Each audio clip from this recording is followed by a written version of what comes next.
हरी विठ्ठल श्री ज्ञानदेव तुकाराम ज्ञानेश्वर महाराज की जय।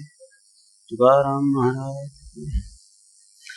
यो आनंद सत्य प्रकाश विभो आणि आधार नाम रूप बुद्धी न जाणे आणि जाणे हिता सत्व अपार शुद्ध परमात्मा मी कैसे माझे अपार तरंग ब्रह्मा विष्णू सर्व ज्ञान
पूर्व पक्ष म्हणतो की जीव आणि ब्रह्म यांचा भेद आहे आणि तुमच्या ग्रंथाचा विषय काय आहे? जीव आणि ब्रह्म यांच्या अभेदाची सिद्धता। तर जीव आणि ब्रह्म यांच्यामध्ये जमीन आणि आकाश यांच्याप्रमाणे अत्यंत भेद असल्यामुळे त्यांचं ऐक्य होणं कधी शक्यच नाही। तेव्हा जीव ब्रह्माचा भेद आहे याविषयी त्यांनी प्रत्यक्ष प्रमाण, अनुमान प्रमाण, अर्थापत्ती, शब्द या 4 प्रमाणांनी ही गोष्ट सांगितली, 5 प्रमाणांनी। आणि आता सिद्धांतांनी प्रत्यक्ष प्रमाणांनी, अनुमान प्रमाणांनी, अर्थापत्ती प्रमाणांनी जीव आणि ब्रह्म यांचा अभेद सांगितलेला आहे। सांगितलं जागृत स्वप्न सुषुप्ती अवस्था बदलल्या, स्थूल सूक्ष्म कारण शरीर बदललं तरी त्यांचा मी जो आहे तो एक रूपच आहे। बाल्य, तारुण्य, वार्धक्य अवस्था बदलल्या, त्या शरीरासंबंधाने अवस्था बदलतात, परंतु त्या अवस्थांचा साक्षी आत्मा तो मात्र एकच आहे। हा प्रत्येकाला अनुभव आहे। आणि संगती कशी काय लागणार? मी, तू, तो। व्यवहारामध्ये जागृत स्वप्नामध्ये जसा भेद असला तरी संगती लागते, मी एकच आहे। तसाच मग या ठिकाणी मी, तू हे शरीरानुसार शब्दाचा प्रयोग असला तरी त्याच्यामध्ये आत्मा एकच आहे की नाही? दुसऱ्याच्या शरीराला गृहीत धरतो तेव्हा तो म्हणतो, आपल्या स्वतःच्या शरीराला मी म्हणतो, आहे की नाही? परंतु आत्मा मात्र एकच आहे, त्याच्यामध्ये कोणत्याही प्रकारचा भेद नाही। ठीक आहे ना? असं आता त्यांनी सांगितलं होतं की शब्द प्रमाणाने त्यांनी सांगितलं होतं की श्रुतीमध्ये असं सांगितलेलं आहे की देव, दानव, यक्ष, राक्षस, गंधर्व हे सगळे भेद सांगितले की नाही श्रुतीमध्ये। म्हणून आत्मा काय भेद, आत्म्यामध्ये भेद आहे, आत्मा नाना आहे, अनेक आहे असं सांगितलं। ते म्हणतात की श्रुती प्रमाणामध्ये जर आपण पाहिलं तर उपनिषदामध्ये असं लिहिलं की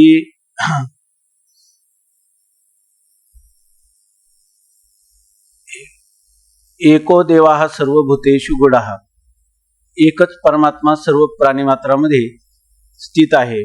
उलट असं सांगतात, मृत्योः समृत्युमाप्नोति य इह नानेव पश्यति, एका मृत्यूपासून दुसऱ्या मृत्यूला प्राप्त होतो जो नाना इव पश्यति, आत्मा नाना आहे असं पाहतो। म्हणजे आत्मा काय आहे? एकच आहे, आत्मा नाना नाही असं कोणत्या प्रमाणाने? श्रुती प्रमाणावरून सिद्ध होतं। त्यांनी सांगितलं एकच तथा सर्व भूतांतरात्मा, सर्व भूतांचा अंतरात्मा एकच आहे, एकाहा। नंतर तत्र कहा मोहा काहा शोका एकत्वम अनुपश्यता, जो एकत्वाचं दर्शन करतो त्याला मोह आणि शोक राहत नाही। याचा अर्थ जीव आणि ब्रह्म यांचा काय सांगितलेलं आहे? अभेद सांगितलेला आहे, किंवा देव काय आहे? एकच आहे, आत्मा एकच आहे असं श्रुती प्रमाणावरून सिद्ध होतं।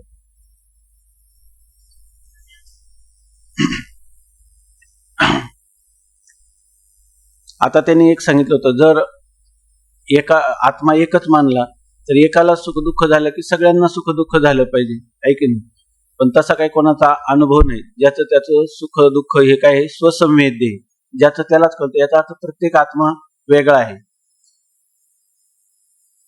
न च आत्म एकत्वे सुख दुःखादी व्यवस्था प्रत्यक्ष सिद्धा न सिद्धेत इति वाच्यम. आणि आत्म एकत्वे, आत्मा जर एकच मानला तर सुख दुःखादी प्रत्यक्ष सिद्धा व्यवस्था, प्रत्यक्ष अनुभवाला येत असणारी सुख दुःखाची जी व्यवस्था आहे ती जर आत्मा एकच मानला तर त्याची संगती लागणार नाही, न सिद्धेत. कारण एकाला सुख दुःख झाले की ते सगळ्यांना व्हायला पाहिजे, होत तर नाही. ज्या अर्थी एकाला झालेले सुख दुःख दुसऱ्याला होत नाही त्याचाच अर्थ त्याचा आत्मा वेगळा आणि याचा आत्मा वेगळा असं मानलंच पाहिजे, असं त्यांनी युक्तीनं सांगितलं होतं. तर ते म्हणतात हे तुझं म्हणणं बरोबर नाही. अंतःकरण रूप उपाधी भेद निबंधनत्वात् तस्याः. सुख दुःख व्यवस्था जी आहे ती कशावर अवलंबून आहे तर अंतःकरण उपाधीच्या भेदामध्ये. प्रत्येकाचं अंतःकरण वेगळं आहे की नाही? प्रत्येक आत्म्याला काय लागली, अंतःकरणाची उपाधी लागली. आणि सुख दुःख हे कोणाच्या ठिकाणी होतात, अंतःकरणाच्या ठिकाणी, म्हणजे अंतःकरण उपाधीच्या ठिकाणी होतात. मग आत्मा जरी एकच असला तर प्रत्येक अंतःकरणाची आपलं एकाच असणाऱ्या आत्म्याची अंतःकरण रूपी उपाधी ही मात्र काय आहे, वेगवेगळी आहे. प्रत्येकाचं सुख दुःख त्या अंतःकरणाचा धर्म आहे, तो त्याच्या अंतःकरणालाच होणार. आत्म्याशी त्याचा काय संबंध आहे? आत्म्या त्यासाठी सुख दुःखाची व्यवस्था सांगण्यासाठी आत्मा नाना मानले पाहिजे का एक असला तरी चालेल? एक असला एकच आहे की नाही? आत्मा एकच आहे आणि ही सुख दुःखाची व्यवस्था आत्म्याची अंतःकरण जी उपाधी आहे त्या उपाधीमध्ये असणारा भेद. आम्ही अंतःकरण एक मानतो का नाना मानतो? अंतःकरण नाना मानतो आणि आत्मा एक मानतो. आणि त्या अंतःकरण उपाधीच्या भेदाशी संबंधित अशी सुख दुःखाची व्यवस्था आहे. सुख दुःखाची व्यवस्था उपपन्न आहे की नाही, तिची आम्हाला संगती सांगता येते की नाही? सांगता येते. अंतःकरण नाना आणि आत्मा एक असं. तत्तद उपाधिगत सुख दुःखादी व्यवस्थायाः तत्तत प्रारब्ध कर्माधीनत्वात्. प्रत्येकाच्या सुख दुःखाची कल्पना, सुख हे काय आहे, पुण्याचं फल आहे आणि दुःख हे पापाचं फल आहे. मग ज्याने जसं कर्म केलं असेल, ज्याचं जसं प्रारब्ध असेल त्या प्रारब्धाप्रमाणे त्याच्या अंतःकरणात सुख दुःख होतात. ज्याचं जसं प्रारब्ध असेल त्याप्रमाणे त्याला सुख दुःख होतात. आत्मा असंग निर्विकार आहे की नाही, एकरूप आणि या अंतःकरण उपाधीहून वेगळा आहे. उपाधी त्याला म्हणतात की जे आपले धर्म उपहितावर घालीत नाही. उपहित कोण आहे? उपाधी कशावर भासते? उपाधी कोण आहे? अंतःकरण. ते कशावर भासतं? अंतःकरण अधिष्ठान साक्षी चैतन्यावर किंवा आत्म्यावर, बरोबर आहे ना? मग सुख प्रत्येकाचा प्रारब्ध, ज्याचं पुण्याचं प्रारब्ध असतील त्याला सुख होईल, पापाचं प्रारब्ध असेल त्याला दुःख होईल. परंतु ही त्या उपाधी अंतःकरण ही काय आहे? उपाधी. उपाधीचं लक्षण केलं की जी आपले धर्म उपहितावर घालीत नाही, ती उपाधी कोणत्या अधिष्ठानावर आहे? साक्षीचे, आहे की नाही? मग साक्षीचं ज्ञान करून जी वेगळी राहते, आहे की नाही, स्वतः वेगळी राहते आणि आत्म्याचं ज्ञान करून देते, तिला काय म्हणतात? उपाधी. हा बरोबर आहे. मग ही जी अंतःकरण उपाधी आहे ती प्रत्येकाची वेगळी आहे. ती वेगळी म्हणजे याचा आत्म्याशी तिचा संबंध नाही. मग आत्मा नाना मानण्याची गरज आहे का अंतःकरण नाना मानण्याची गरज आहे? काही ह्या भेदात सुखदुःखाची व्यवस्थेची संगती की आत्मा नाना मानलंच पाहिजे का? सुखदुःखाची व्यवस्था लागण्यासाठी, संगती सांगण्यासाठी आत्मा नाना मानला पाहिजे का? अंतःकरण नाना मानली पाहिजे? अंतःकरण नाना मानली पाहिजे, आत्मा नाना मानण्याची गरज नाही. एकस्मिन् एव देहे सुखदुःखादीनां वैचित्र्यं कर्म भेदात उपपद्यते. मग एकाच देहामध्ये केवळ सुख असतं का दुःख असतं? सुख पण असतं आणि दुःख पण असतं. सुख दुःख मिश्रित हा संसार. मग एकाच देहाच्या ठिकाणी सुख दुःखांचं वैचित्र्य आपल्याला दिसून येतं. तर ते एकाच माणसाचं का? एकाच माणसाने केलेल्या कर्मामध्ये काय आहे? भेद आहे. कधी पापरूप कर्म केलं, कधी पुण्यरूप कर्म केलं. एकाच माणसामध्ये सुख दुःखाची व्यवस्था लावत असताना त्याच्या कर्माप्रमाणे की नाही, कर्मात जसा भेद असेल पाप पुण्य त्याप्रमाणे त्याला सुख दुःख रूपी फल प्राप्त होतं, तरी तो एकच असतो की नाही त्याचा आत्मा. मग तो तसाच एकाच देहामध्ये जर कर्मानुरूप सुखदुःखाची व्यवस्था लागते, तर अनेक देहांच्या ठिकाणी देखील कर्मानुरूप सुखदुःखाची व्यवस्था लागेल. त्याच्यासाठी आत्म्यामध्ये भेद मानण्याची गरज नाही. तस्मात सुखदुःखादीनाम पाप पुण्य कर्म कार्यत्वेन, म्हणून सुख आणि दुःख ही पाप आणि पुण्य यांची काय हे कार्य असल्यामुळं तद्भेदात, आणि त्या ठिकाणी पुण्य आणि पाप यांच्यामध्ये पुण्यकर्म आणि पापकर्म याच्यामध्ये भेद असल्यामुळं चिदाभासयुक्त तदांतकरण रूप भोक्तृभेदाच, आणि ते अंतकरण अधिष्ठान चैतन्य, आणि त्या अंतकरण अधिष्ठान चैतन्याचं अंतकरणामध्ये पडलेलं प्रतिबिंब, याला मिळून म्हणतात जीव. मग ते एकच चैतन्याचं प्रत्येक अंतकरण वेगवेगळी आहेत, प्रत्येकामध्ये वेगवेगळं प्रतिबिंब पडेल की नाही. आकाशामध्ये सूर्य आहे आणि खाली 100 घट ठेवले, सूर्य एकच आहे पण प्रतिबिंब तुम्हाला 100 घटामध्ये म्हणजे पाण्याने भरलेल्या घटामध्ये 100 प्रतिबिंब वेगवेगळे दिसतील की नाही, बरोबर आहे ना. मग हा जर समजा या ठिकाणी पाणी गढूळ झालं तर त्या सूर्याच्या ठिकाणी मालिन्य येतं का? पाणी चंचल झालं तर त्या ठिकाणी येतं का? नाही, आहे की नाही. मग तसं पाणी आटून गेलं तर सूर्य जातो का प्रतिबिंब जातं? मग भोगता, मी सुखी आहे, मी सुखाचा भोगता आहे की नाही, मी पाप पुण्याचा करता, बरोबर ना, पाप पुण्याचा करता. आणि जो ज्या कर्माचा करता असतो तो त्या कर्मफलाचा भोगता होतो, जो करता असतो तोच काय होतो, त्या फलाचा भोगता होतो. मग या ठिकाणी कर्तृत्व किंवा भोक्तृत्व हे धर्म अंतकरणाचे एक आत्म्याचे आहे. अंतकरणाचे प्रतिबिंबाने ते अंतकरणाच्या धर्माशी तादात्म्य केलं, ते आत्म्याने केलं, हे धर्म माझे आहेत का त्या प्रतिबिंबाने केलं? प्रतिबिंबाने केलं. मग प्रतिबिंब एक आहेत का प्रतिबिंब नाना आहेत? प्रतिबिंबाला इथं काय म्हणायचं, चिदाभास आहे की नाही. अंतकरण नाना आणि नाना अंतकरणामध्ये पडलेले चिदाभास नाना म्हणजे अनेक, आणि त्यांनी आपापल्या सुखदुःखाचं तादात्म्य किंवा हे सुखदुःख माझं आहे असं ते म्हणतात, आहे की नाही. मग याचा परिणाम आत्म्यावर आहे का? आत्मा अपरिणामी आहे. मग आत्मा नाना मानण्याची गरज आहे का?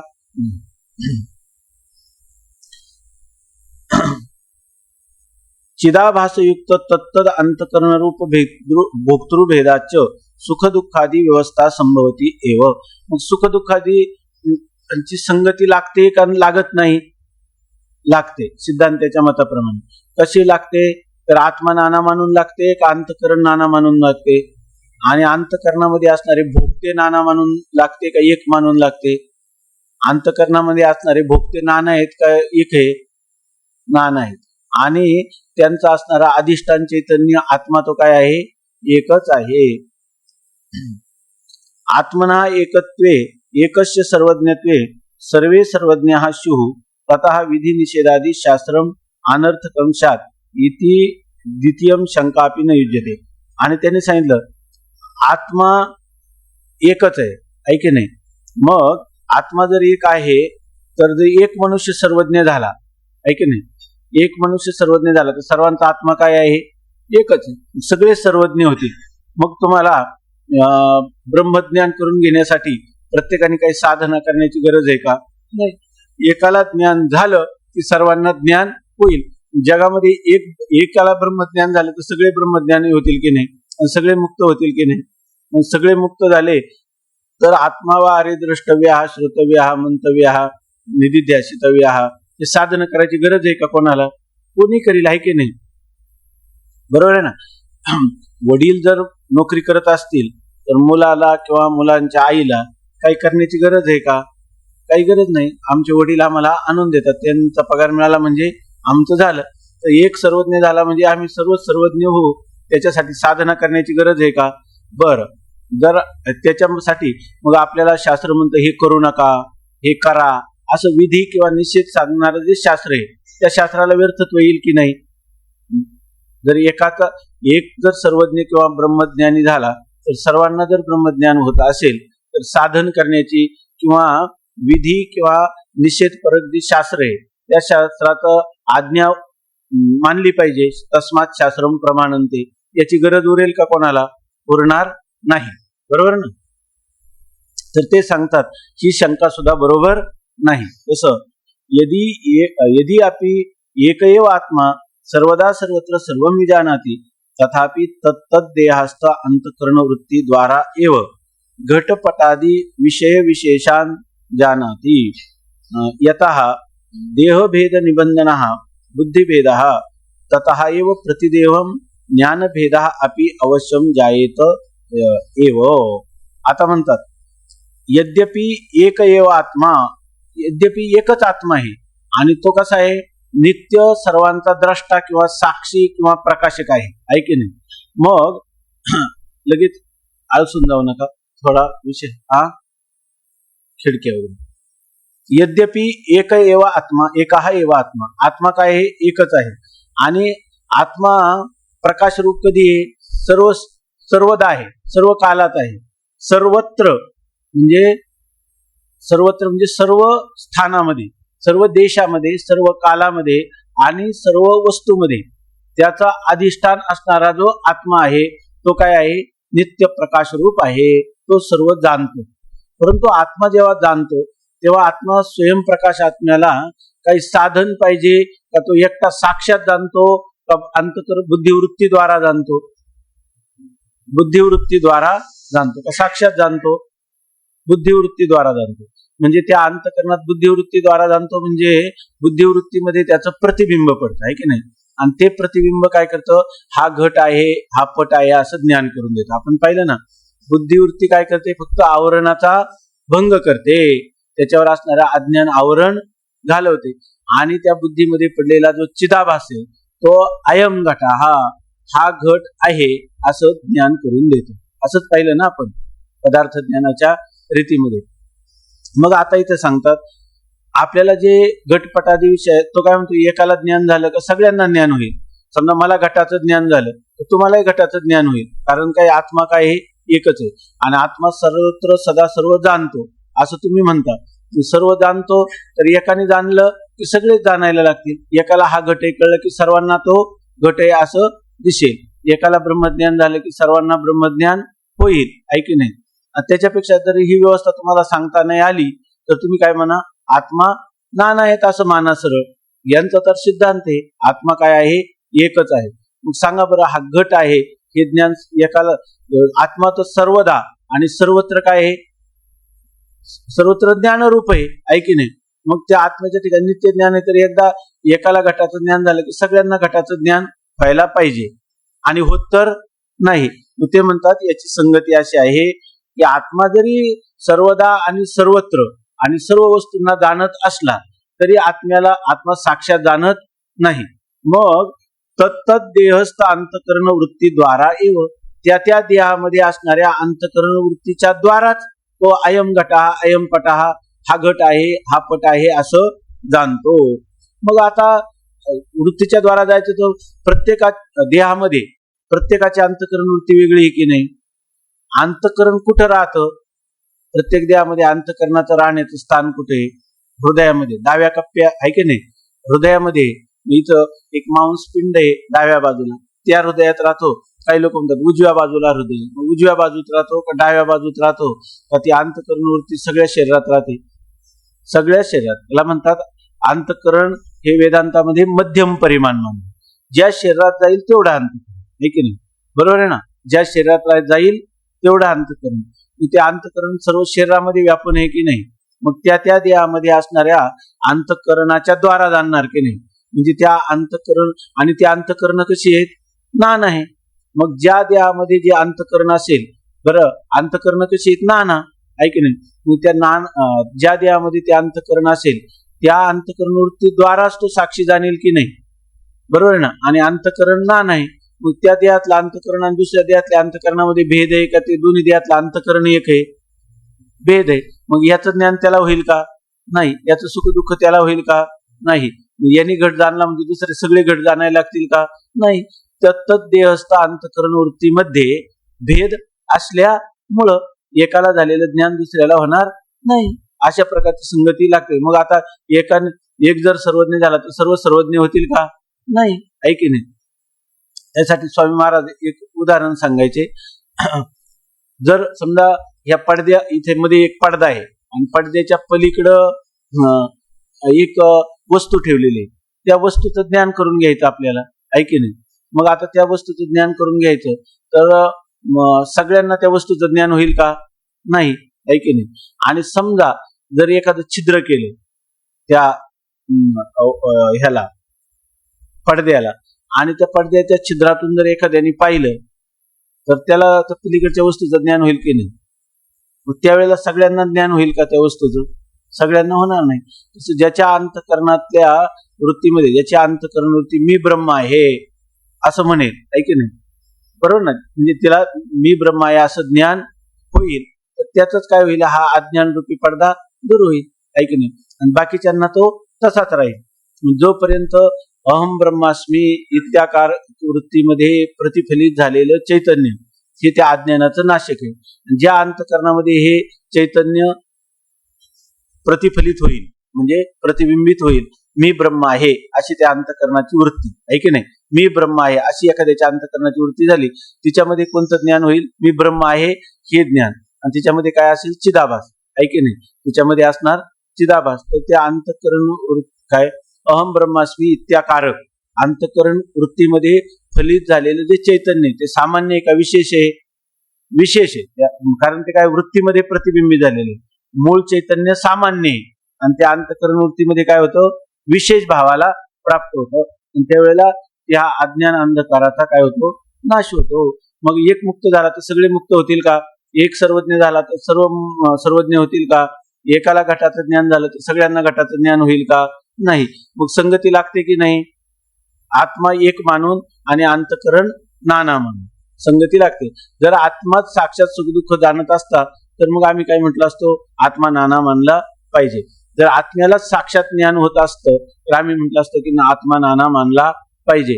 परंतु होणारं जे हे सुखदुःख आहे हे त्या अंतकरण तत्तद देहस्थ इकडे येणार तत्तद देहस्थ अंतकरण वृत्तीलाच होतं. वृत्तीद्वाराच आत्म्याला होतं. आत्मा हा साक्षात सुखदुःखाचं प्रकाशन करीत नाही, तो अंतकरण वृत्तीद्वारा प्रकाशन करतो. म्हणून ही व्यवस्था लागेल की नाही? ज्ञान हे अंतकरण वृत्तीला केवळ होत नाही, ज्ञान हे केवळ आत्म्याला होत नाही, तर आत्मा आणि अंतकरण वृत्ती यांचा अध्याशिक तादात्म्य संबंध झाला असता आत्म्याचं अंतकरणामध्ये पडलेलं जे प्रतिबिंब, बरोबर आहे ना, मग ते प्रतिबिंब जे आहे तर ह्या तिघांना मिळून म्हणतात जीव. साक्षात आत्म्याला होत नाही, आत्मा असंग निर्विकार आहे. साक्षात बुद्धीला होत नाही कारण बुद्धी किंवा अंतकरण वृत्ती जड आहे. ह्या दोघांचा संबंध जेव्हा होतो त्यावेळेला ज्ञान. अथवा तत्तद बुद्धिवृत्त्या संबद्धमेव घटन पटादी वस्तू भासते न इतरत.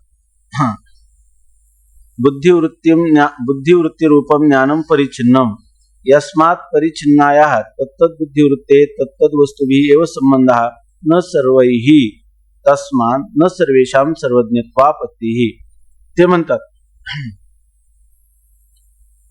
आता आपल्याला घटपटादी वस्तूचं संबंध ज्ञान व्हायचं असेल, बरोबर आहे ना, घटपटादी वस्तूचं ज्ञान व्हायचं असेल तर तत्तद बुद्धिवृत्त्या संबंधमेव ज्याच्या ज्याच्या अंतकरण वृत्तीचा संबंध त्या घटाशी होईल त्यालाच ज्ञान होईल, इतरांना होणार नाही. त्यामुळे एकाला ज्ञान झाल्यावर दुसरे, कारण काय आहे, अंतकरण वृत्तीला आपलं साक्षी अंतकरण वृत्तीच्या द्वारा जाणतो किंवा साक्षात जाणतो. ज्या ज्या साक्षी एकच साक्षी, परंतु त्या साक्षीचा ज्या अंतकरण वृत्तीद्वारा घटपटादी पदार्थाची संबंध होईल त्याच पदार्थ तो मनुष्य जाणेल, ऐक नाही का, सर्वांना जाणता जाईल. तुमच्या अंतकरण वृत्तीचा घटपटादी पदार्थाची संबंध झाला नाही तर ती जाणली जाईल का? जाणली जाणार नाही. बुद्धिवृत्ती रूपम ज्ञानम परिचिन्नम. आता बुद्धिवृत्तीला होणारं ज्ञान व्यापक आहे का परिचिन्न आहे? आत्मा व्यापक आहे, पण बुद्धिवृत्तीला तुम्हाला घट पट हे ज्ञान झाले, हे कोणतं ज्ञान आहे? परिचिन्न ज्ञान आहे का व्यापक आहे? ते परिचिन्न. यस्मात् परिचिन्नायाः तद्बुद्धिवृत्तेः तद्वस्तुभिः एव संबंधः न सर्वैः. आणि एका मनुष्याचा मग ते सांगतात परिचिन्न आहे ना बुद्धी, म्हणजे अंतकरण बुद्धिवृत्ती म्हणायचं, त्या अंतकरणाचा जो परिणाम आहे त्याला वृत्ती असं म्हणतात. तर त्या अंतकरण वृत्ती किंवा बुद्धिवृत्ती ही परिचिन्न असणाऱ्या अंतकरण वृत्तीचा तत्तद वस्तुभिः एव संबंध, त्या त्या वस्तूशीच काय होतो? संबंध. न सर्वही एका वेळेला एका अंतःकरणवृत्तीला घटाशीच संबंध झाला का सगळ्या जगातल्या पदार्थाशी संबंध झाला, मग त्या अंतःकरणवृत्तीला एकाच वेळेला सर्व ज्ञान होतील का फक्त ज्या वस्तूशी संबंध झाला त्याच ज्ञान होईल? आहे की नाही? दुसऱ्याची अंतःकरणवृत्ती वेगळी असल्यामुळे त्या वस्तूशी त्याचा संबंध झाला तेवढंच त्याला ज्ञान होणार, दुसऱ्यांना होणार नाही. मग एकाला ज्ञान झालं तर सर्वांना ज्ञान होईल का? एका वस्तूचं एका वेळेला ज्ञान झालं तर सर्व वस्तूंचं ज्ञान होऊन तो सर्वज्ञ होईल काय? होणार नाही. तस्मात् न सर्वेषां सर्वज्ञत्वापत्ती, सर्व सर्वज्ञ होतील का? होणार नाही, कारण एका वेळेला ज्या अंतःकरणवृत्तीचा ज्या विषयाशी संबंध होईल त्याच ज्ञान होईल. मग सर्व लोक सर्वज्ञ व्हायला लागतील का? कारण आत्मा काय आहे? ज्ञानरूप आहे, तो एकच आहे. तो एकच आत्मा जर सर्वांचं प्रकाशन करतो तो सर्वच सर्वज्ञ होतील का? नाही होणार. याच्यामध्ये पुसट झाले, कोणाला विचारसागर आहे? शब्दोत्पादक आकाशस्य एकत्वेन सर्वव्यापितया च सर्वत्र भीरी मृदंगादि संबंधे सत्यापि दंडादिभिः अभिघाता यत्र भवति तत्र तत्प्रदेश मात्रे शब्दः उत्पद्यते न अन्यत्र इति यथा. आता सांगतात म्हणणं महाराज ठीक चाललंय ना? तर याच्यामध्ये शब्द आता ते म्हणतात कारण आत्मा तर कसा एक आहे, व्यापक आहे की नाही? व्यापक आत्म्याला सगळीच ज्ञान व्हायला पाहिजेत की नाही एकाच वेळेला, मग तो सर्वज्ञ होईल की नाही? होईल. परंतु ते म्हणतात असं नाही. असं हे जरी आत्मा एक असला, एक पदार्थ म्हणजे तो व्यापक असला तरी सुद्धा त्या जीवाला सर्वज्ञत्व प्राप्त होणार नाही. का होणार नाही? ते म्हणतात शब्द कशापासून उत्पन्न होतो? शब्द गुणकम आकाशम. शब्द हा कोणाचा गुण आहे? आकाश महाभूताचा गुण आहे, बरोबर आहे ना? मग आकाश कुठं नाही? आता आकाश सर्वत्र आहे. मग जर सर्वत्र आकाश असल्यावर सारखे शब्द ऐकायला यायला पाहिजे की नाही? व्यापक तो म्हणतो तुमचा आत्मा व्यापक आहे आणि व्यापक आत्मा असल्यामुळं आणि तो कसा आहे? ज्ञानरूप आहे. मग त्याला सर्व ज्ञान होऊ लागतील की नाही? मग तो काय होईल? आत्मा एक मानला की तो सर्वज्ञ होईल, आहे की नाही? आणि मग इथं सर्वज्ञ सगळेच्या सगळे सर्वज्ञ व्हायला लागतील की नाही? ते म्हणतात सर्वज्ञ होणार नाही. त्यासाठी त्याला युक्ती सांगतात की आकाश व्यापक आहे की नाही? आकाश जरी व्यापक असलं तरी व्यापक आकाशाचा शब्द हा गुण असला तरी आपल्याला शब्द आता ऐकू येतो का? नाही. जर समजा बिरी, मृदुंग किंवा नगारा याच्यावर आपण ते जर थाप टाकली मृदुंगावर आवाज येतो की नाही? बरोबर ना? नाही येत आवाज. आणि जर आपण आकाशावर आपलं पखवाजावर थाप टाकली नाही किंवा नगाऱ्यावर तो टिपरू आपण जर आघात केला नाही त्या टिपराचा तर आपल्याला आवाज येईल का? येणार नाही. दंडादिभिः अभिघाता यत्र भवति तत्प्रदेश मात्रे शब्दः उत्पद्यते. जरी आकाश व्यापक असलं जिथं दंडाधिकांनी त्या भिरी, मृदंग, नगारा याच्यावर जेव्हा आघात केला, जेवढ्या प्रदेशात आघात केला तेवढ्याच प्रदेशात काय होतो? तो ध्वनी उत्पन्न होतो, एरवी उत्पन्न होत नाही. आकाशात शब्द नव्हता का? नव्हता, तर मधून कसं काय आला? आता यांनी माऊलींनी खूप लिहिलंय अमृतानुभवामध्ये आणि 15व्या अध्यायामध्ये काय नादू वाद्या न येता तरी का गोचरू होता. जर वाद्याला आला नसता, वाद्याच्या द्वारा त्याच्यावर अभिघात करून जर आपल्याला ऐकायला आला नसता कोणाला तरी नाद कळला असता का? बरं, हा नाद अगोदर होता का नवीन उत्पन्न झाला? अगोदरच सामान्य रूपाने होता आणि नगाऱ्यामुळे काय झालं? तो विशेष भावाला आला. असंच त्याचा अर्थ ना. सामान्य होता तो काय झाला? विशेष भावाला आला. परंतु जर सामान्य असणारा ध्वनी तो विशेष प्रकाराने अभिव्यक्ती करायची असेल तर आपल्याला आघात केल्या वाचून दुसरा उपाय नाही. तसं सांगतात की या ठिकाणी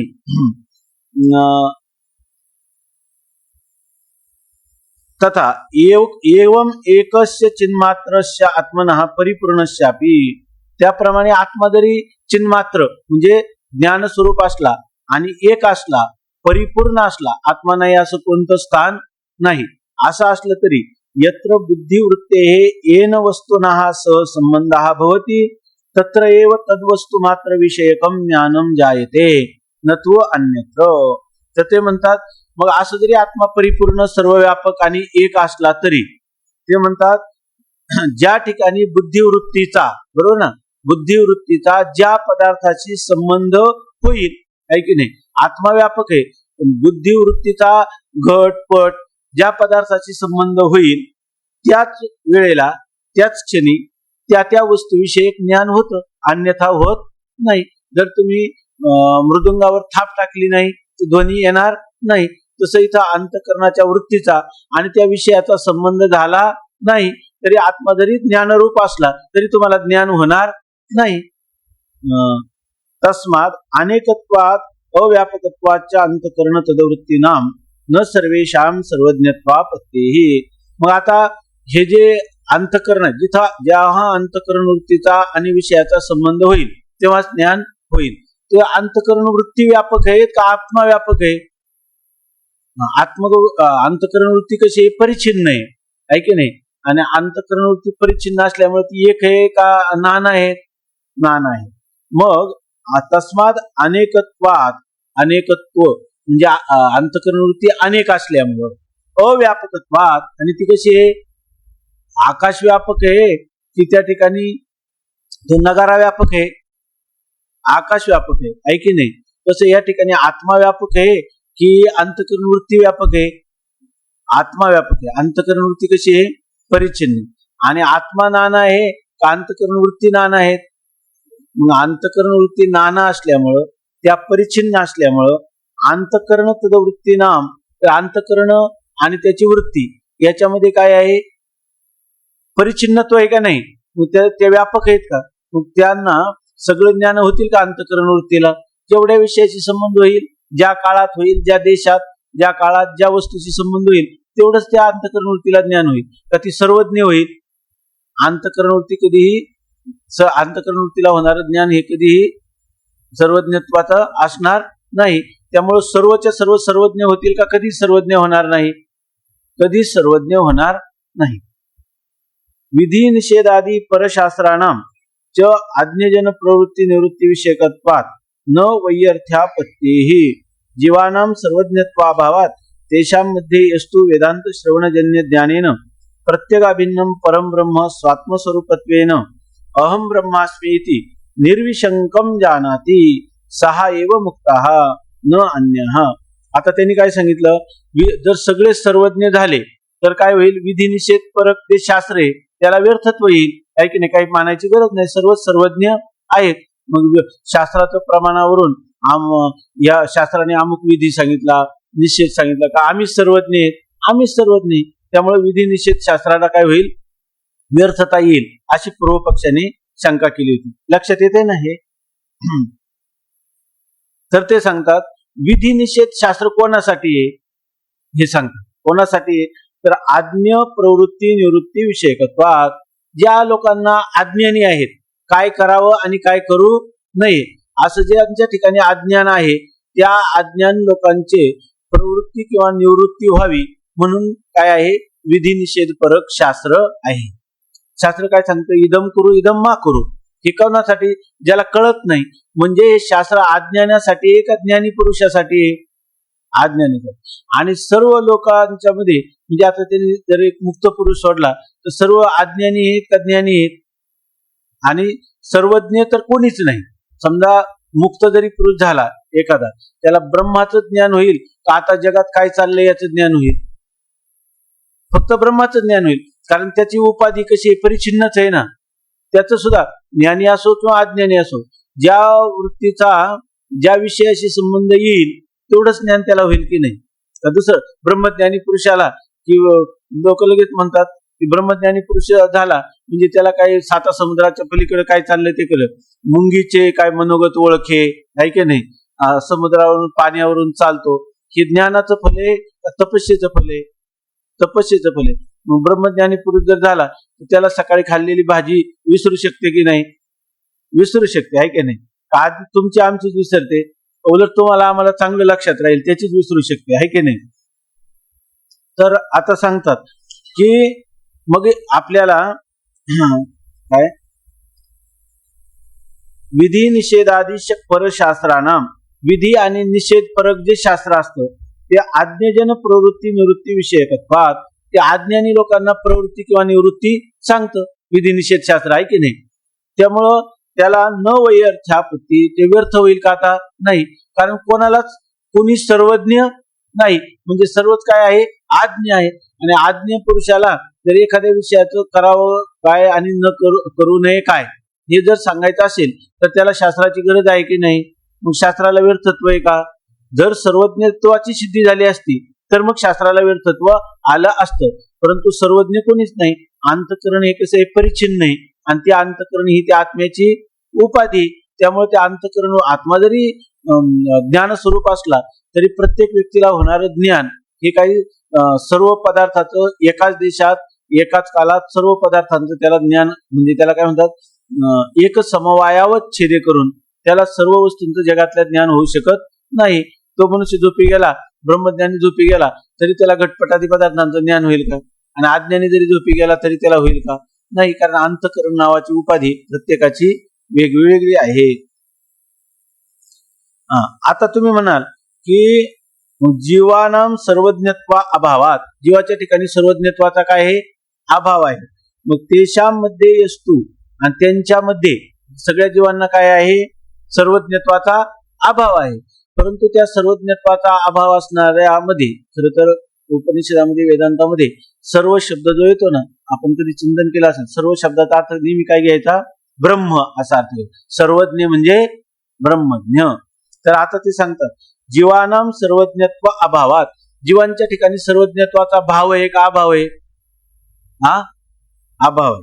आणि तेशामध्ये, आणि त्या ज्यांच्या ठिकाणी सर्वज्ञत्वाचा अभाव आहे असे जीव जर गुरु आणि शास्त्र यांच्या संगतीत गेले, बरोबर आहे ना, तर यस्तु वेदांत श्रवणजन्य ज्ञानेन, परंतु एखाद्याला वेदांताचं श्रवण घडलं, उपनिषदाचं श्रवण घडलं, आणि त्याद्वारा त्याला असं वेदांत श्रवणजन्य, वेदांताच्या श्रवणापासून उत्पन्न झालेलं जे ज्ञान आहे, ते ज्ञान कोणतं, प्रत्येक अभिन्नम परम ब्रह्म स्वात्मरूपत्वेन, त्याला जे संपूर्ण जगताचं अधिष्ठान असणारं जे परब्रह्म ते प्रत्येक अभिन्न, ते प्रत्येक आत्म्याहून म्हणजे साक्षीहून माझ्याहून ते भिन्न नाही. म्हणजे अहम ब्रह्मास्मी, जर मीच ब्रह्म आहे, इथे निर्विशंकम जानाति, असं जो काय संशय रहित विपर्य रहित जाणतो, सहा एव मुक्ता, तोच मुक्त आहे, न अन्य दुसरा मुक्त होणार नाही. सगळ्यांना अंतःकरण आहे म्हणून मुक्त आहेत, ज्या अंतःकरणाला मी ब्रह्म आहे असं ज्ञान आहे, संशय विपर्य रहित, तो मुक्त आहे. तोच फक्त मुक्त आहे, बाकीचे मुक्त होणार नाही. मग त्यांना शास्त्र सार्थक आहे की नाही? आहे. आणि याला सुद्धा अहम ब्रह्मास्मी होण्यासाठी शास्त्र सार्थक आहे की नाही? शास्त्र आता एकदा ज्ञान झाल्यावर त्याला शास्त्राची गरज नाही, पण शास्त्राला व्यर्थत्व आहे का? नाही. तस्मात बंध मोक्ष व्यवस्था न बंध मोक्ष व्यवस्था सिद्ध. आणि तो काय म्हणतो, जर सगळा आत्मा नित्य मुक्तच आहे, मग आता मुक्तीचे प्रयत्न करायची गरज आहे का? नाही. परंतु प्रत्येकाच्या प्रत्येकाचं अंतःकरण वेगळं, आणि प्रत्येकाच्या ठिकाणी बंधाचा काय आहे, भ्रम आहे. ज्याला बंधाचा भ्रम आहे तो जर भ्रम घालायचा असला तर शास्त्राला सार्थकता आहे की नाही? आहे. मग जो बद्ध आहे, ज्याला बंध कळला, बंध निवृत्त व्हावा वाटला, त्याला शास्त्राची उपयुक्तता आहे की नाही? आहे. मग त्या ठिकाणी शास्त्राला सार्थकता आहे का निरर्थकता आहे? सार्थकता आहे. बंध मोक्षाची व्यवस्था लागते की नाही? तो म्हणतो आत्मा जर तुमचा एकच आहे आणि तो नित्यमुक्त आहे, बंधन कोणी बंधही नाही, कोणाला बंध घालून मोक्ष मिळवण्याची गरजही नाही. आणि शास्त्रात बंध मोक्षाची व्यवस्था सांगितलेली, बंध मोक्षाची व्यवस्था शास्त्रामध्ये जी सांगितली ती उपपन्न आहे की नाही? आहे. युक्ती संगत आहे. इत्थम पूर्वोक्त आक्षेप असंभवात जीव ब्रह्मत्य रूप विषयाची सिद्धती एव. आता एवढं जर आपण पाहिलं तर वर त्या पूर्वपक्षाने जेवढे आक्षेप घेतले ते आक्षेप काय आहे, जीव आणि ब्रह्म यांचा एकता होऊ शकत नाही. तर हे जे आक्षेप आहे ते योग्य आहेत का अयोग्य आहेत? अयोग्य आहेत. मग काय होतं, जीव उलट आता आपण केलेल्या चिंतनावरून जीव ब्रह्माची एकता सिद्ध होते. मग जीव आणि ब्रह्म यांचा भेद सिद्ध आहे का अभेद सिद्ध आहे? अभेद सिद्ध. याचा अर्थ जीव आणि ब्रह्म यांची एकता हा जो या ग्रंथाचा विषय आहे त्या विषयाची असिद्धी आहे का सिद्धी आहे?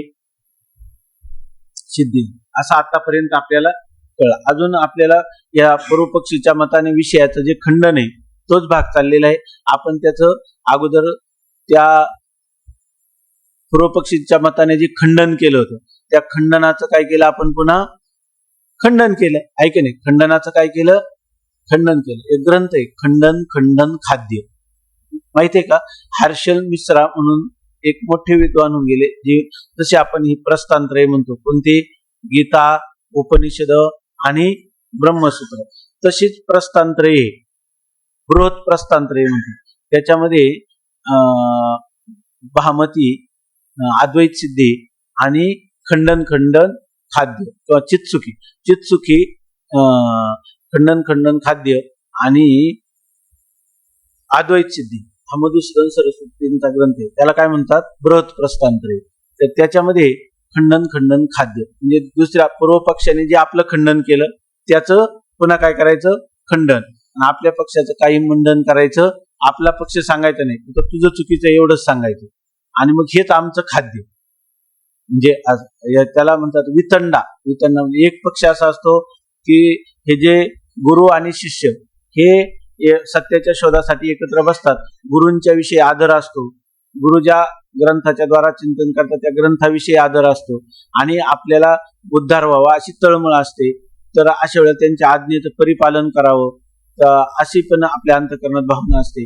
आणि अशा वेळेला जो गुरु शिष्यांचा संवाद होतो त्याला काय म्हणजे त्यांचं जी चर्चा होती सच्चर्चा तर त्याला काय म्हणतात संवाद असं म्हणतात किंवा वाद असं म्हणतात. आणि एक जल्पकथा म्हणतात. जल्पकथा म्हणजे ज्याच्यामध्ये दुसऱ्याचं जे मत आहे त्या मताचं खंडन करायचं आपल्याच मताचं मंडन करायचं. बाकीचं काही नाही त्याचं खंडन बरोबर चूक काही नाही जो मांडील त्याचं खंडन करायचं आणि आपल्याच पक्षाचं मंडन करायचं याला म्हणतात जल्प. आणि तिसरे एक आहे की त्याला तद्विद्य संभाषा असं मध्ये हे वर्ग केलेले. तिसरा आहे वितंडा. वितंडा म्हणजे दुसऱ्याचं फक्त खंडन करायचं आणि आपला पक्ष काय ते मांडायचंच नाही तर तुझं चुकीचं आहे हे सारखं म्हणत राहायचं तर त्याला म्हणतात वितंडा. म्हणून आपण जेव्हा चर्चा करतो ना ती एकदम निरंकारी भावनेने केली पाहिजे. केवळ दुसऱ्याचं चुकीचं आहे एवढं सांगण्यासाठी करायचे नाही आणि कसंही असलं तरी आपलाच पक्ष रेटून न्यायचा असं पण करायचं नाही. जल्प आणि याच्यामधून फारसं काही सिद्ध होत नाही. म्हणून तुकाराम महाराज म्हणतात ना तार्किकांचा टाका संघ पांडुरंग स्मरारे या किंवा दुसरं एक काय तुकोबारांचे एक प्रमाण आहे अशा लोकांच्या बरोबर आम्ही चर्चा करत नाही. आम्हाला फक्त गुरु शिष्य सत्पथामध्ये जे काही चिंतनाचा प्रकार आहे किंवा चर्चेचा प्रकार आहे सच्चर्चेचा तशाच प्रकारची चर्चा करावी. तर या ठिकाणी तो हर्षल मिश्रा लिहित होतो खंडन खंडन खाद्य. तसं आता आपण जे पाहिलं ते काय झालं त्या पूर्व पक्षाने केलेलं जे सिद्धांताचं खंडन होतं त्या खंडनाचं खंडन करून जीव ब्रह्माची एकता सिद्ध केली. आता हे झालं संस्कृत विचारसागराच्या साह्याने आपण त्यांच्याकडे जे टिप्पणी त्याच्या साह्याने साधारणपणे चिंतन केलं. आता आपला हा जो मूळ विषय कसा चाललाय तर त्या ठिकाणी इथपर्यंत आपण आलो होतो का. हा कोणता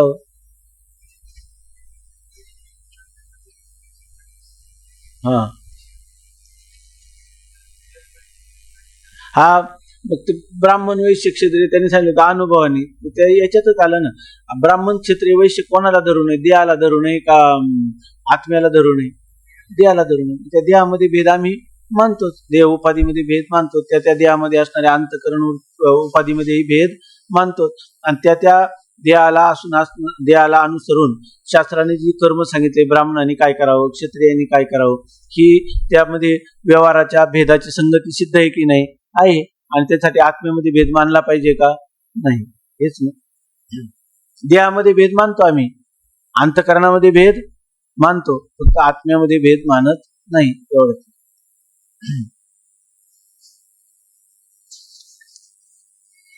आता हे कुठं आलं होतं जीवाचे धर्म आणि ब्रह्मावर आरोपित धर्म. जीवाचे धर्म कोणते आहेत तर जीव हा क्लेशयुक्त आहे किंवा दुःखयुक्त आहे. इथं ब्रह्मावर आरोपित धर्म का बोलले बरं. ब्रह्म जसं जीवाचे धर्म म्हटले तसे ब्रह्माचे धर्म म्हटलं तर काय हरकत आहे. ब्रह्म निर्धर्मक आहे ना धर्म विवर्जित आहे ब्रह्म. मग आता या ठिकाणी म्हणायचं झालं तर कसं जपून बोलावं माणसाने जे वेदांत शिकतो की ब्रह्मावर हे आरोपित धर्म आहे म्हणजे ब्रह्माच्या ठिकाणी हे नाहीच आहे. आता तुम्ही बोलता म्हणून आम्ही त्याच्यावर जणू काही आहेत. याच्यामध्ये एवढाच फरक आहे वेदांती आणि इतरांच्या मध्ये फरक, सामान्य माणसामध्ये एवढा फरक आहे. वेदांती सगळं जग पाहतो, सगळ्या जगाशी व्यवहार करतो आणि सामान्य माणूसही करतो, आहे की नाही. आणि वेदांती सुखी दुःखी होत नाही आणि हा काय होतो, सुखी दुःखी होतो. याचं कारण काय आहे, वेदांती जो आहे हे सगळं जगत हे इव म्हणजे जणू काय आहे, म्हणजे आरोपित आहे असं पाहतो. आणि तुम्ही आम्ही काय पाहतो, सत्य आहे म्हणून पाहतो, आहे की नाही. एवढाच फरक. म्हणून परमार्थाचं आपण जीवनभर जर परमार्थ केला तर त्या परमार्थाचं फल काय, स्वामी महाराज म्हणायचे, फक्त एकच शब्दात बदल करायचा. आतापर्यंत काय म्हणत होता, एव असंच आहे की नाही. एव जगत सत्यम एव, जगत काय आहे, सत्यच आहे. तर आणि वेदांत शिकला आणि काय म्हणायला लागला, जगत सत्यम इव, जणू काय जगत काय आहे, जणू काही सत्य असल्यासारखं वाटतं. येवच्या जागेवर काय होतं, एकाराच्या जागेवर इकार झाला का परमार्थ फलीभूत झाला. आता आहे की नाही, बरोबर आहे ना. स्वप्नात स्वप्न सत्य वाटतं का मिथ्या वाटतं, स्वप्नात स्वप्न सत्य वाटतं का मिथ्या वाटतं, सत्य वाटतं. तोपर्यंत जसं जागृतीत सुख दुःख होतात तशीच होतात का, थोडी थोडी कमी होतात,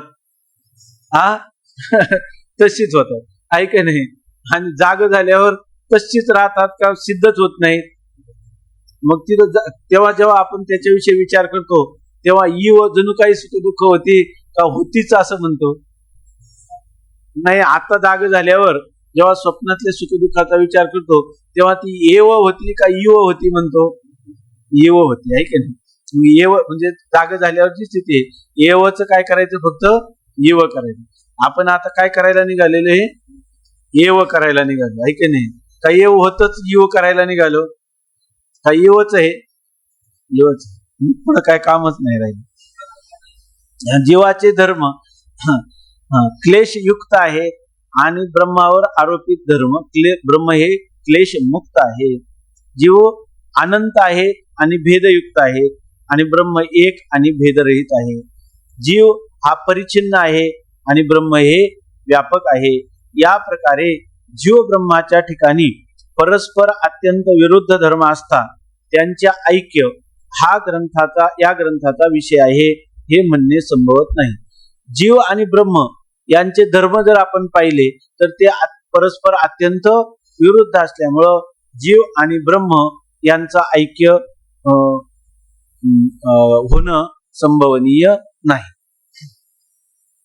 आता पतंजली मतात वरील जीव स्वरूपात पंचक्लेश सांगितले आहेत व त्यांच्यामुळे ब्रह्माशी जीवाचे एकत्व घडत नाही असे आमचे म्हणणे आहे. याचे समाधान वेदांती असे सांगतात की, आता ते काय म्हणतात, जीवाच्या स्वरूपात पंचक्लेश आहे आणि ब्रह्म जे आहे ते पंचक्लेश विवर्जित आहे. जीव नाना आहेत म्हणजे अनंत आहेत आणि ब्रह्म एक आहे, व्यापक आहे. ब्रह्म व्यापक आहे आणि जीव परिच्छिन्न आहेत. असे परस्पर विरोधी धर्म असल्यामुळे त्यांच्यात एकता घडत नाही असं आम्ही म्हटलं की, आता तुम्ही वेदांती लोक काय सांगणार याचं उत्तर ते आम्ही सांगतो. याच्यावर वेदांती काय म्हणतात, तर वेदांती असे सांगतात की बुद्धीचे अधिष्ठान चैतन्य आणि बुद्धीमध्ये चैतन्याचा आभास हे तीन मिळून जीव होतो. आता जीव ब्रह्माची एकता घडता नाही ना. वेदांती म्हणतात, सांग जीव म्हणजे काय, केवळ कुटस्थाला जीव म्हणतात का, केवळ बुद्धीला जीव म्हणतात का, केवळ बुद्धिस्थ चिदाभासाला जीव म्हणतात का, नाही का अधिष्ठान चैतन्य, बुद्धी अधिष्ठान चैतन्य, बुद्धी आणि बुद्धी अधिष्ठान चैतन्याचं बुद्धीमध्ये पडलेलं प्रतिबिंब यांना तिकांना मिळून जीव म्हणतात. हे तर ठीक आहे ना. हे कोण बोलून राहिले, वेदांती, ऐके नाही. त्यात बुद्धी अधिष्ठान चैतन्य असत साक्षी, कुटस्थ, आत्मा, प्रत्यक, त्वमपद, लक्ष इत्यादी नावे आहेत. त्याच्यापैकी हे तीन पदार्थ झाले जीवामध्ये. जे बुद्धी अधिष्ठान चैतन्य आहे ना, अधिष्ठान कशाला म्हणतात, ज्याच्यावर खोटा पदार्थ भासतो त्याला. म्हणजे बुद्धी कशी आहे, मिथ्या, आणि ती मिथ्या बुद्धी कोणावर भासते, अधिष्ठानावर. बुद्धी अधिष्ठान चैतन्य, त्या बुद्धी अधिष्ठान चैतन्यालाच नाव आहेत. काही त्याला अनेक नाव, काही त्याला प्रत्यक असं म्हणतात, कोणी आत्मा, कोणी कुटस्थ चैतन्य किंवा कुटस्थ, कोणी साक्षी, द्रष्टा, त्वमपद, लक्ष, नाही का, त्वमपदाचं लक्ष, एवढी नावं त्या बुद्धी अधिष्ठान चैतन्याला आहेत. राग द्वेष सुख दुःखादी क्लेश हे बुद्धीचे धर्म आहेत. तुम्ही काय म्हणणार की जे तू म्हणतो की पंचक्लेश आहे, तर वेदांत याला काय उत्तर देणार? राग द्वेष अभिनिवेश जे पंचक्लेश आहे हे कोणाच्या ठिकाणी आहेत? बुद्धीच्या ठिकाणी. हे कोणाचे धर्म आहेत? बुद्धीचे धर्म आहेत. ती बुद्धी प्रत्येक शरीराच्या ठिकाणी भिन्न भिन्न आहे आणि बुद्धी आता आपलं होऊनच गेलेलं आहे. प्रत्येक ठिकाणी बुद्धी काय आहे? आम्ही बुद्धी ही उपाधी मानतो. पुन्हा ती उपाधी असणारी बुद्धी एक मानतो का नाना मानतो? नाना मानतो. म्हणून एका ती बुद्धी प्रति शरीराच्या ठिकाणी भिन्न भिन्न आहे. म्हणून एका शरीराच्या ठिकाणी एका बुद्धीस होणारी सुखदुःखे सर्व जीवांच्या बुद्धीस होणार नाही. एकाला सुखदुःख झालं तर सगळ्यांना सुखदुःख होईल का? नाही, कारण प्रत्येकाची बुद्धी वेगवेगळी आहे. या रीतीने बुद्धीचा भेद मानला म्हणजे सुखदुःखाचा संकर होणार नाही. सुखदुःख तो काय म्हणतो? बुद्धी जर वेगळी मानले तर ज्या ज्या बुद्धीला सुखदुःख होतील त्याच बुद्धीला ते कळतील, आहे की नाही? दुसऱ्या बुद्धीला ते कळणार नाही. एकाला सुखदुःख झाले तर सगळ्यांनाच व्हायला लागतील. हा जो संकर म्हणजे एकमेकामध्ये होणारं जे मिश्रण आहे, एकाला सुखदुःख झालं का सगळ्यांना सुखदुःख, म्हणजे सुखदुःखाचा काय होईल? संकर होईल. आता सुखदुःखाचा संकर होईल का? नाही, प्रत्येकाची बुद्धी वेगळी आहे. त्या बुद्धीमध्ये होणारे क्लेश कोणाला कळतील? त्याच बुद्धीला, आहे की नाही? त्यासाठी आत्मा नाना मानण्याची गरज आहे का? नाही, त्या बुद्धीमध्येच होतील. दुसऱ्या बुद्धीला होतील का ते सुखदुःख? दुसऱ्याला होणार नाही. मग सुखदुःखाचा संकर होईल का? नाही. आत्मा एक मानून संकर होईल का? आत्मा एकच मानला तर सुखदुःखाचा संकर होईल का? कारण का? बुद्धी अनेक मानल्या म्हणजे सुखदुःखाचा संकर होत नाही. ती जी तुला काळजी पडली होती, एकाला सुखदुःख झालं का सगळ्यांनाच व्हायला लागेल, आता होतील का? नाही. बुद्धीचा भेद मानला म्हणजे सुखदुःखाचा संकर होणार नाही. आणि बुद्धीचे अधिष्ठान जो साक्षी तो सुखदुःखादी क्लेशरहित आणि एक आहे, म्हणून त्याचे ब्रह्माशी ऐक्य होण्यास हरकत नाही. आता बुद्धीचा अधिष्ठान कोण आहे? साक्षी. आणि तो कसा आहे? एक. आणि तो कसा आहे? व्यापक, आहे की नाही? मग ब्रह्म कसा आहे? एक. आणि ते कसं आहे? व्यापक.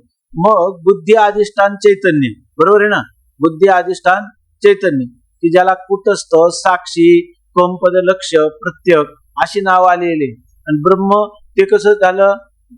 एक, आहे की नाही? आणि ते कसं आहे? व्यापक. मग ब्रह्म कसं आहे? एक. आणि ब्रह्म कसं आहे? व्यापक. मग त्या कुटस्थ चैतन्याचं ब्रह्म चैतन्याची ऐक्य घडायला काय हरकत आहे का? नाही. तो म्हणतो तुम्ही हे उत्तर देणार आहेत, आम्हाला माहिती आहे, पुढे तुम्ही असं हे सांगणार. आता आपलं तर आधीच होऊन गेले. आता तो म्हणतो म्हणून एका शरीराच्या ठिकाणी एका बुद्धीस होणारी सुखदुःखे सर्व जीवांच्या बुद्धीस होणार नाहीत. एकाला सुखदुःख झालं का दुसऱ्याला सुखदुःख झालं पाहिजे असं होईल का? त्या शरीरामध्ये जी बुद्धी आहे त्या बुद्धीला होणारी सुखदुःख तिलाच होणार, दुसऱ्यांना होणार नाही. का त्याच्या शरीरात असणारी बुद्धी वेगळी आहे की नाही? तिला सुखदुःख होईल का? नाही. मग एकाला सुखदुःख झालं तर त्याचा संकर होईल का? सगळ्यांना सुखदुःख व्हायला लागले असा संकर होणार नाही. या रीतीने बुद्धीचा भेद मानला म्हणजे सुखदुःखाचा संकर होणार नाही. प्रत्येकाची बुद्धी वेगळी मानली तर सुखदुःखाचा संकर नाही. आणि बुद्धीचे अधिष्ठान जो साक्षी तो सुखदुःखादी क्लेशरहित आणि एक आहे. आणि बुद्धीचा अधिष्ठान असणारा जो साक्षी आहे तो त्याला सुखही नाही आणि दुःखही नाही. त्याच्या ठिकाणी क्लेश आहेत का? बुद्धीच्या ठिकाणी क्लेश आहे, आत्म्याच्या ठिकाणी क्लेश नाही. तो सुख दुःखादी विवर्जित अशा प्रकारचा आहे. आणि तो एक आहे म्हणून त्याचे ब्रह्माशी ऐक्य होण्यास हरकत नाही. जीव आणि ब्रह्माची एकता घडेल की नाही? सुखदुःखाची व्यवस्था पण लागते आणि जीव ब्रह्माची एकता पण सिद्ध होते. कारण वेदांत मतात अधिष्ठान चैतन्य, बुद्धी आणि चैतन्याचा आभास या तिघांचे नाव जीव असले तरी जीव शब्दाचा लक्षार्थ जो केवळ साक्षी त्याचे ब्रह्माशी ऐक्य होण्यास हरकत नाही. आम्ही जीव जेव्हा म्हणतो तर वेदांत मतात जीव म्हणजे आम्ही म्हणतो बुद्धी अधिष्ठान चैतन्य आणि त्याचं पडलेलं प्रतिबिंब, या तिघांना मिळून जीव म्हणतो. पण वेदांत मतात जेव्हा जीवाचं ब्रह्माशी ऐक्य सांगतात तेव्हा त्या ठिकाणी ते अंतःकरण आणि प्रतिबिंब आणि अधिष्ठान चैतन्य हे तिन्ही मिळून जे काही जीव शब्दाचा वाच्यार्थ आहे त्या वाच्यार्थाचं ब्रह्माशी ऐक्य सांगत नाही. फक्त त्या जीव पदाचा लक्ष्यार्थ असणारं जे कुटस्थ चैतन्य, त्या कुटस्थ चैतन्याचं ब्रह्माशी ऐक्य असं आम्हाला सांगायचं. ते कुटस्थ चैतन्य आणि ब्रह्म एक आहे असं आम्हाला सांगायचं. हे आमचं म्हणणं बरोबर आहे की नाही? त्वमपद लक्षाचं ब्रह्माशी ऐक्य संभवनीय आहे. हा तत्पदार्थ म्हणजे तत्पदार्थ लक्ष दे ब्रह्म त्याच्याशी एकता संभवते असं सांगतात. वेदांत मतात अधिष्ठान चैतन्य बुद्धी आणि चैतन्याचा आभास या तिघांचे नाव जीव असले तरी जीव शब्दाचा लक्षार्थ जो केवळ साक्षी त्याचे ब्रह्माशी ऐक्य होण्यास हरकत नाही. आणि प्रति शरीराच्या ठिकाणी बुद्धीचा भेद मानल्यामुळे सर्वांची सुखदुःखे सर्वांना कळावीत असाही दोष राहणार नाही. आणि आम्ही प्रत्येक शरीराच्या ठिकाणी बुद्धी काय मानलेली आहे? भिन्न मानलेली आहे.